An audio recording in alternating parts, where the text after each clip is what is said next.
Bonjour à tous et toutes. Ceci se veut un peu un exercice qu'on va tenter de rendre concret avec des mises en situation, cette fois-ci reliées au laboratoire de communication de base chez les aînés présentant des déficits cognitifs, ce que vous avez peut-être vu sous l'appellation CADC. Donc, ce que je vais faire, c'est que je vais partager mon écran. On va se rendre, si je me souviens bien, je l'ai ouvert. On va se rendre à ce diaporama-là. Vous voyez, ça date quand même un tout petit peu de 2016, mais pour les fins de l'exercice, ça va être fort utile. Donc, on va passer quelques-unes puisque je ne peux pas avoir d'interaction directe avec vous, mais on regardait un petit peu les émotions, les observations au niveau du non-verbal qu'on pouvait identifier. Des fois, c'était le fun d'avoir un certain échange à ce sujet-là. Par contre, on va maintenant passer aux mises en situation de manière plus concrète. Donc, ici, on a M. Boucher, qui a 77 ans. Lui, il réside au manoir L'Oubli, qui est atteint de la démence de type Alzheimer. Il ne parvient plus à désigner les objets par leur nom, il fait donc l'anomie. Il a tendance à se méprendre en regardant des images pour les associer à l'objet correspondant, donc de l'agnosie. Depuis une quinzaine de jours, il comprend difficilement les consignes. Il démontre également des manifestations d'anxiété dans la matinée depuis les 2 derniers jours. À 8h15, vous lui avez mis une musique de relaxation, rappelant une chute d'eau afin de l'aider à se détendre et à diminuer son anxiété. Car dans son histoire de vie, vous avez noté qu'il était pêcheur à Gaspé pendant 30 ans. Donc, ce matin, à 8h30, la préposée en remplacement entre de manière un peu précipitée dans la chambre de M. Boucher, lui disant d'une voix forte et rapide, alors qu'il regarde par la fenêtre, et qu'il est de dos: « Monsieur Boucher, c'est l'heure de votre hygiène. Levez-vous, on va faire ça à la salle de bain pour ensuite, à 9h, on s'installe dans la grande salle pour l'activité de la dame des loisirs. » Ouf! Monsieur Boucher émet un grand cri, fait un geste de recul, puis refuse de suivre la préposée. Qu'est-ce qu'on va faire avec ça? Donc ici, ça indiquer les comportements de la préposée qui ne respectent pas la communication de base. Donc, on les voit apparaître ici. Donc, si vous vous souvenez un petit peu de la brève présentation sur la communication de base, 1, la préposée est entrée de manière précipitée dans la chambre. Elle ne s'est pas annoncée, elle n'a pas fait son petit toc-toc, attendre que la personne s'aperçoivent qu'elle est là. Elle est rentrée subitement dans la chambre. Donc, on se rappelle que si on a des troubles visuels, auditifs, en plus des problèmes cognitifs, dont une perte de mémoire à court terme, par exemple, c'est vraiment pas ce qui est le plus adapté. Elle ne s'est pas assurée, en fait, d'un contact visuel préalable, puisqu'il est de dos puis il regarde par la fenêtre. Puis, elle a utilisé un ton de voix fort. Elle a parlé beaucoup trop rapidement. Puis, elle a transmis vraiment 3 choses, je pense, si je me souviens bien, dans la même phrase. Donc, on suggère plutôt avec cette clientèle-là de ne transmettre qu'une consigne à la fois. Si on poursuit maintenant la mise en situation. Donc, la préposée vient vous informer que M. Boucher refuse de coopérer. À 9h, vous saluez calmement ce dernier par son nom avec le sourire et d'une voix calme, lentement. Vous vous présentez et vous portez votre carte d'identification. Vous prenez place sur un fauteuil à proximité de lui, à sa hauteur. En touchant délicatement sa main, vous vous assurez d'un contact visuel et vous lui demandez ce qui s'est produit en prenant soin de bien articuler. Monsieur Boucher commence à vous parler.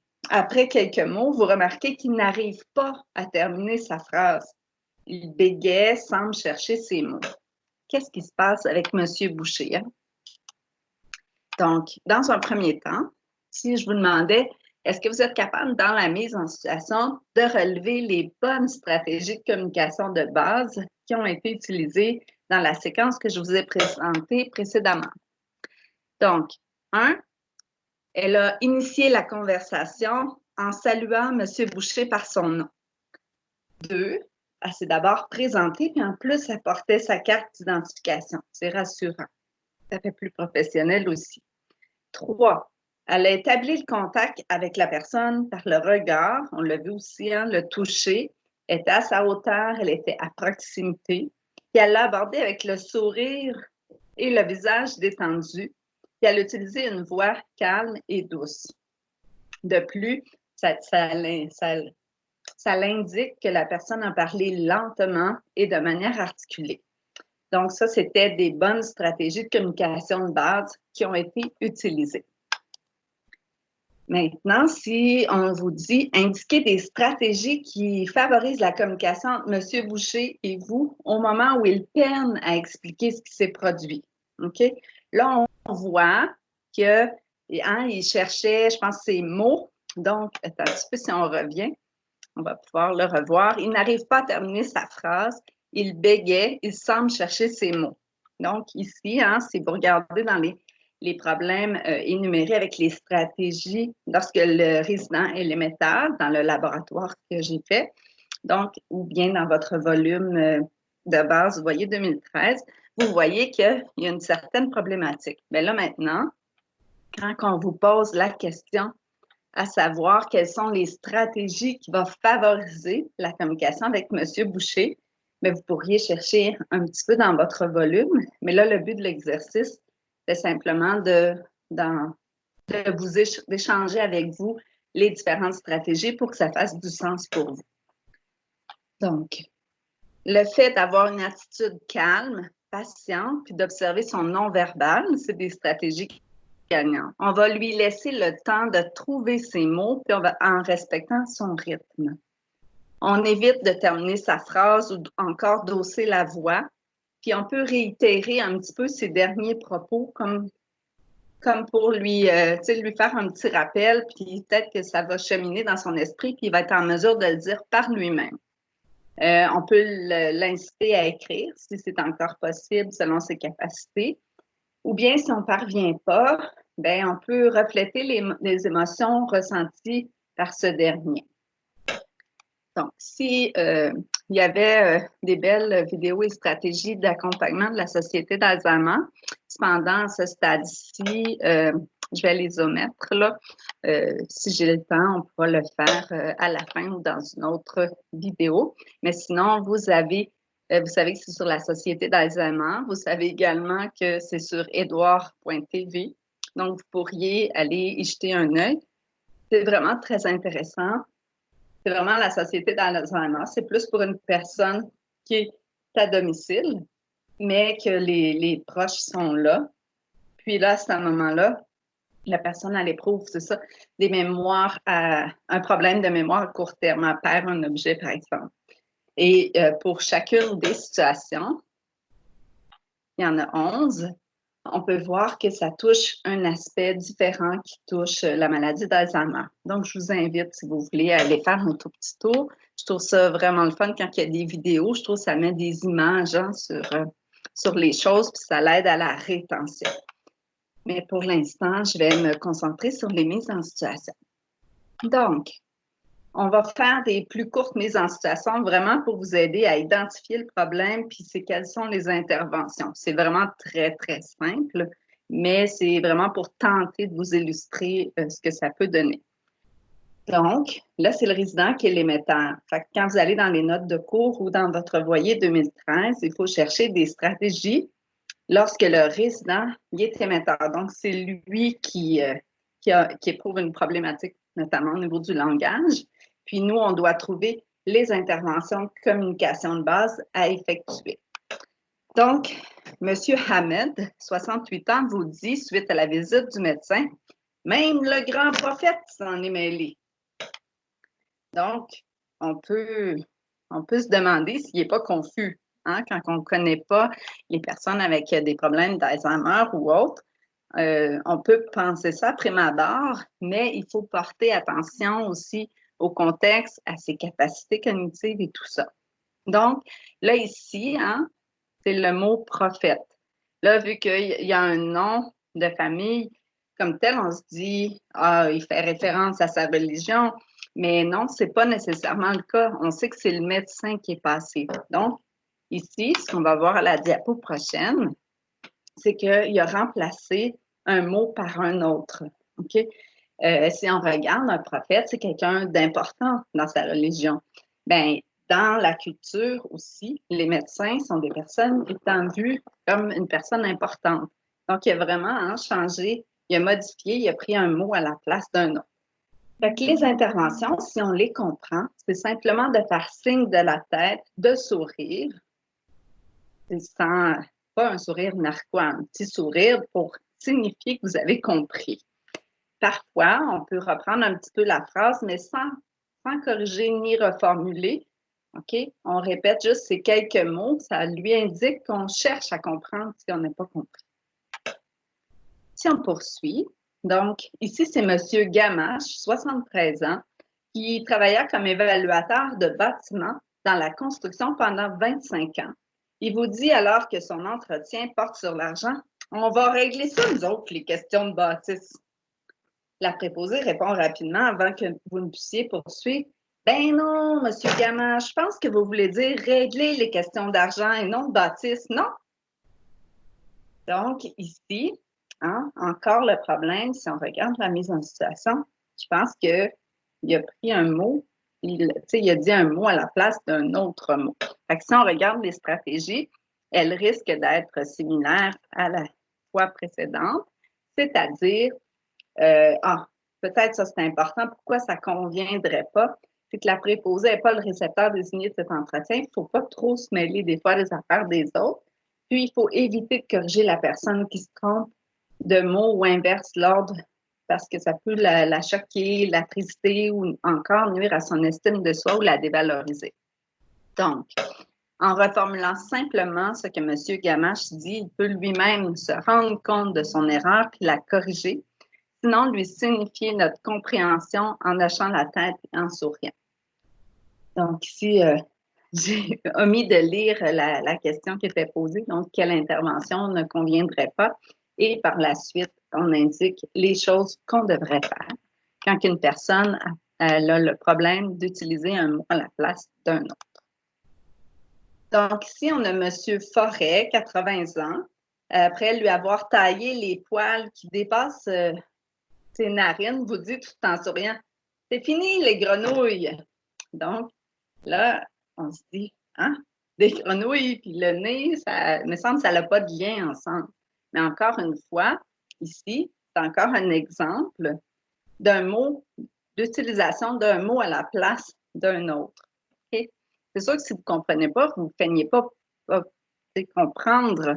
Mais si vous comprenez, vous faites simplement acquiescer, sourire, puis on peut des fois reformuler ou réitérer les derniers mots, tout en étant toujours dans le respect. Maintenant, si on prend M. Lambert, 60 ans, vous dit alors que vous l'invitez à se rendre à la salle de bain pour ses soins d'hygiène. OK, m'en va au garage. Vous êtes très embêté parce que là, cette fois-ci, vous ne comprenez absolument pas pourquoi il vous répond cela, puis vous dites oh oui, M. Lambert, on s'en va au garage, suivez-moi. Puis vous le prenez le bras rapidement. Ce dernier vous regarde d'un air offusqué et dit, ben, laisse donc faire, toi. Fait que là, mettons, vous vous mettez en situation, vous repensez à la situation, puis quelle intervention ils n'ont peut-être pas aidé à la communication puis à la collaboration de M. Lambert, puis quelle intervention, stratégie auriez-vous pu utiliser pour faciliter la communication? Donc, si on regarde M. Lambert, ce qui n'a pas facilité la communication puis la collaboration, c'est le fait qu'on ait faim comprendre alors que probablement tout notre non-verbal indiquait qu'on ne comprenait pas absolument ce qu'il voulait dire, puis on a juste comme décidé d'acheter la paix. Donc, ce que ça dit, c'est qu'il a dû remarquer votre non-verbal, puis il s'est rendu compte de son erreur d'affirmation après quelques temps. Donc, et en plus, vous lui avez pris rapidement le bras pour l'inciter à venir tout de suite. Encore là, si on regarde, c'est encore un mot utilisé à la place d'un autre. Okay, j'ai voulu vraiment vous illustrer différentes choses, c'est quand même assez fréquent. Donc, il faut simplement réitérer ses propos, reformuler pour lui faire saisir que vous cherchez à comprendre son propos, calmement, visage souriant et détendu, en s'assurant, on peut toucher délicatement, répéter lentement, On peut lui demander en pointant la salle de bain, puis déterminer puis refléter l'émotion de ce dernier, surtout au moment où il se fâche. On va gérer un peu cette émotion-là en faisant de la validation de sentiments. Donc, ici, maintenant, c'est Madame Beauregard, 75 ans, vers midi 45, dit j'ai pas. Elle veut dire en fait dîner. Quelques minutes plus tard, elle dit voyons, elle est passée là après déjeuner. Elle veut parler de Lucette, la nutritionniste. Donc ici, si vous vous souvenez, dans les différents problèmes qu'on a énoncés dans le laboratoire, il faudrait tenter de l'identifier. Je vous laisse du temps un petit peu pour y penser ou chercher encore. Quelles sont aussi les interventions reliées à cette problématique-là? Donc, de quel problème souffre Mme Beauregard? Si on regarde ici, elle a une petite hésitation ou encore un trou de mémoire. Ça peut nous arriver aussi, mais chez des personnes ayant des troubles cognitifs, des fois, ça prend un petit peu plus d'ampleur. Donc, on le dit, hein, on ne termine pas sa phrase tout de suite, puis on ne suggère pas 56 000 suggestions après ma barre. On va plutôt laisser le temps à la personne pour qu'elle retrouve peut-être ces choses en étant patient, un air calme, détendu. On peut lui demander de pointer, de montrer la forme, de demander de décrire ou d'expliquer la fonction. Et je suivrai après à suggérer quelques mots. Puis, parce que je trouve que ça va vite à la solution, mais vraiment lui laisser le temps et, par d'autres stratégies qu'elle puisse nous indiquer ce qu'elle veut faire. C'est très frustrant quand les gens veulent toujours terminer nos phrases.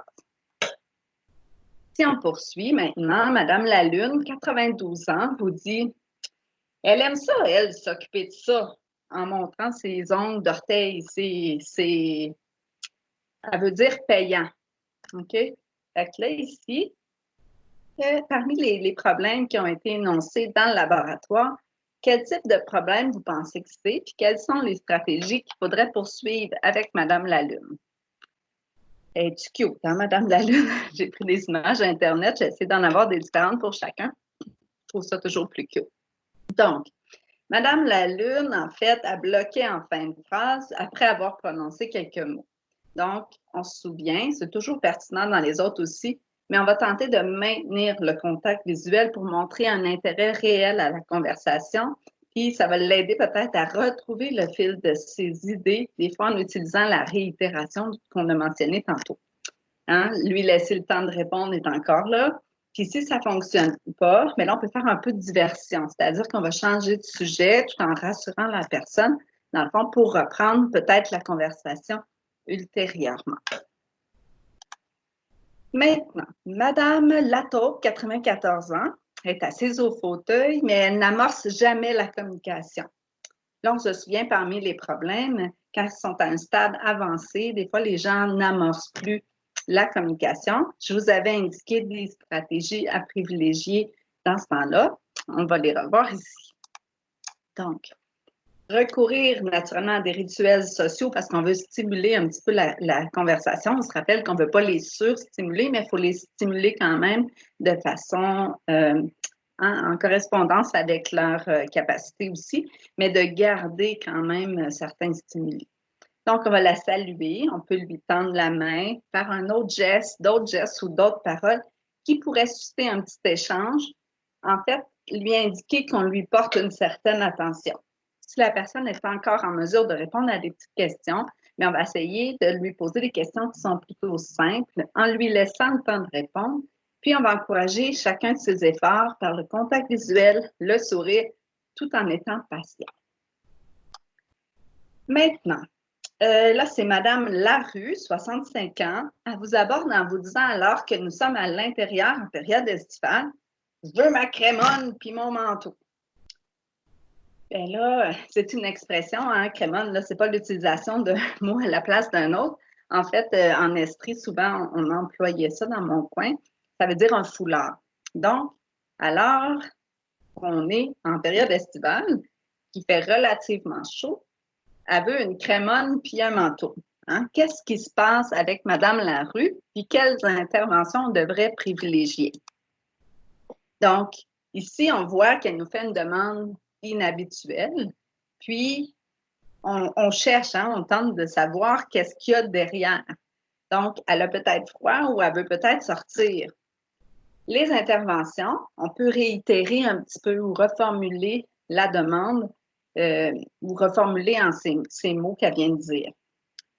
Ensuite de ça, en observant un petit peu son comportement, son langage non verbal, hein, on va essayer d'aller deviner, vérifier notre perception et voir qu'est-ce qu'elle va nous répondre. Puis on va essayer de poser tranquillement des petites questions pour mieux interpréter sa demande. Parce qu'une demande, Monsieur Voyer le répète souvent, une demande est fréquemment porteuse d'une intention. Hein? Il y a un besoin précis derrière tout ça. Si on poursuit maintenant avec Monsieur Craquant, vous demandez à Monsieur Craquant, 69 ans, que désirez-vous comme collation cet après-midi? Il n'indique pas puis ne donne pas de signe de compréhension. Il est comme figé, là, c'est comme si vous ne lui aviez pas parlé. Quelle intervention à ce moment-là on pourrait privilégier pour savoir ce que M. Craquant il voudrait bien collationner? Donc, ici, on peut répéter simplement la demande qu'on vient de formuler. OK? On ne va pas hausser la voix, par exemple, parce que, bon, si on a le ton adéquat en fonction de sa capacité auditive, hein, peut-être juste savoir, en fait, que baisser le ton va attirer bien plus l'attention qu'en le haussant. Parce que les gens vont chercher à savoir qu'est-ce qu'elle dit, je ne veux rien manquer. Donc, on va essayer de joindre la parole au geste, OK? De dire des questions qui sont simples, puis que la personne peut répondre par oui ou non. On peut mimer aussi ce qu'on a besoin ou quand c'est possible. On peut apporter des accessoires, montrer des choses. Pour ceux qui le peuvent, là, qui ont des pictogrammes ou autres, mais on peut les utiliser. Puis, on peut par la suite donner des choix de réponse, mais limités. OK? Parce que là, il ne faut pas trop d'informations non plus. Puis si elle n'est plus en mesure de faire un choix, mais tu sais, des fois, avec son histoire de vie, l'histoire biographique, on apprend à connaître la personne. On va essayer d'y aller vraiment en respectant ses goûts habituels. Si on poursuit, donc Mme Bronsard, 88 ans, elle souffre d'Alzheimer, elle reçoit une visiteuse dans sa chambre, puis elle présente des pertes de mémoire, de l'anomie, elle reconnaît difficilement les gens de son entourage et sa famille. Donc, elle fait aussi de l'agnosie par rapport aux membres de sa famille. Le préposé de l'équipe volante présente dans la chambre lui demande « Qui est donc cette belle dame, Mme Bronsard? » Mais ce serait quoi l'intervention adéquate? En fait, c'est pas tout à fait inadéquat. C'est pas l'intervention qui a été faite est un peu inadéquate parce qu'on évite de demander aux résidents qui viennent visiter, surtout si on sait qu'il y a des risques de faire de l'agnosie. On va plutôt dire vous avez de la belle visite. Si là, elle s'en souvient, c'est sûr qu'elle va se faire un plaisir de nous les présenter. Comme ça ne la mettra pas mal à l'aise. La famille ne se fâchera pas non plus. Ben voyons, maman, tu sais que je ne suis pas une telle, je suis une telle. Donc, ça évite vraiment des situations hasardeuses, puis l'inconfort et tout ça. Si on poursuit, vous entrez dans la chambre avec une préposée. Madame Bronsard, assise au fauteuil, regarde par la fenêtre. Sa fille aînée vous demande comment va sa mère. Curieuse de savoir ce que vous auriez répondu. Donc, quelle stratégie on devrait favoriser pour respecter Madame Bronsard? Donc, on va vraiment essayer de retourner la question à la résidente quand c'est possible, okay, parce qu'elle est là. On va lui retourner la question. Si elle est capable de répondre, elle va répondre. Sinon, on va changer de sujet un petit peu en invitant la fille de madame à vous suivre. Hein? On ne va pas nécessairement discuter d'elle comme si elle n'était pas là.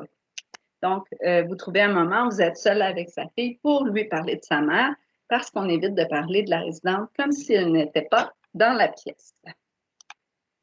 Madame Larue parle seule, OK, dans le corridor au manoir en haussant la voix puis en frappant d'un poing fermé contre sa cuisse droite. Donc, quelle stratégie on pourrait privilégier auprès de Madame Larue?